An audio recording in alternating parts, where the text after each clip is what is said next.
The union representing Starbucks workers continues to grow every week.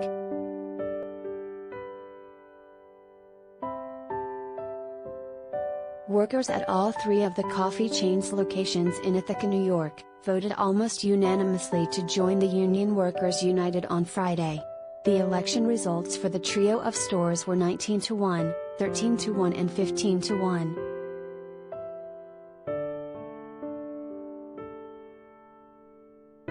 Meanwhile, workers at a store in Overland Park, Kansas, voted 6-1 in favor of unionizing, although several ballots have been challenged and could still change the outcome. The union said it expects to prevail once the National Labor Relations Board, the federal agency that oversees union elections, has reviewed the eligibility of the challenged votes.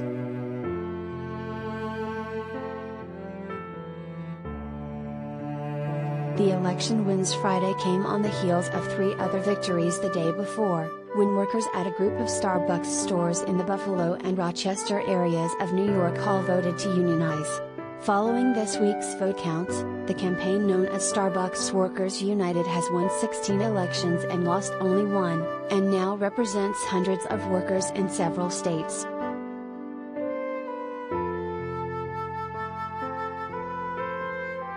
All told, the campaign has filed for elections at roughly 200 stores around the country, making it likely many more will choose to unionize. Starbucks has roughly 9,000 corporate-owned stores in the U.S., and these are the first in the country to have union representation.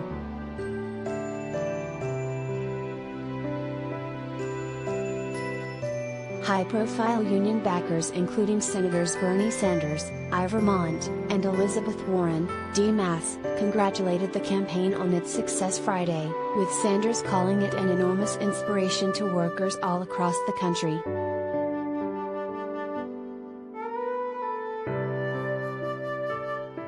Starbucks has opposed the union campaign and held meetings with workers urging them to vote against the union. The company has managed to delay elections by filing appeals with the NLRB, arguing that workers should vote in elections on a regional basis, rather than for individual stores, but the Labor Board has rejected Starbucks' arguments.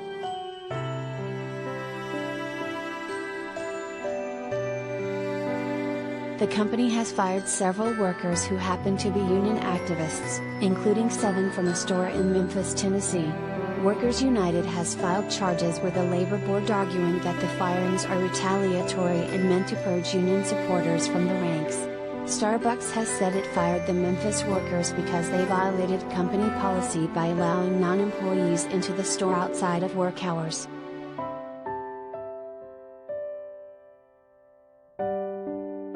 Bloomberg reported Friday that the Labor Board has determined the Memphis firings were illegal and intends to pursue a case against Starbucks unless the company chooses to settle. The Labor Board's actions could result in workers being reinstated on the job.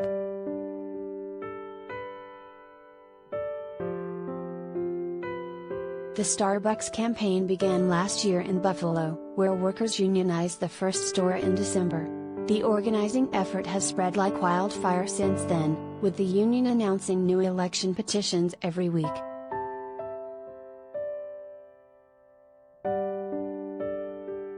Former longtime CEO Howard Schultz recently returned to the helm of the company as it battles the organizing drive.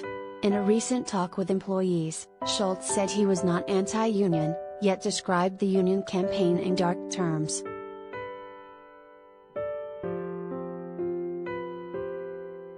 We can't ignore what is happening in the country as it relates to companies throughout the country being assaulted, in many ways, by the threat of unionization, he said.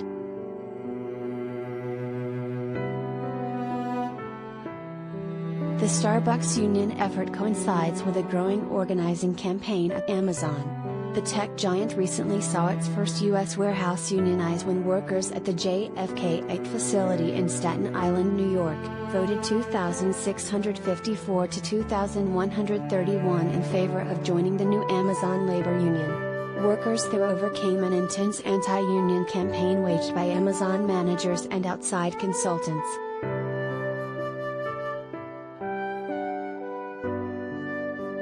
Amazon has already signaled it intends to challenge the vote and have the election results thrown out.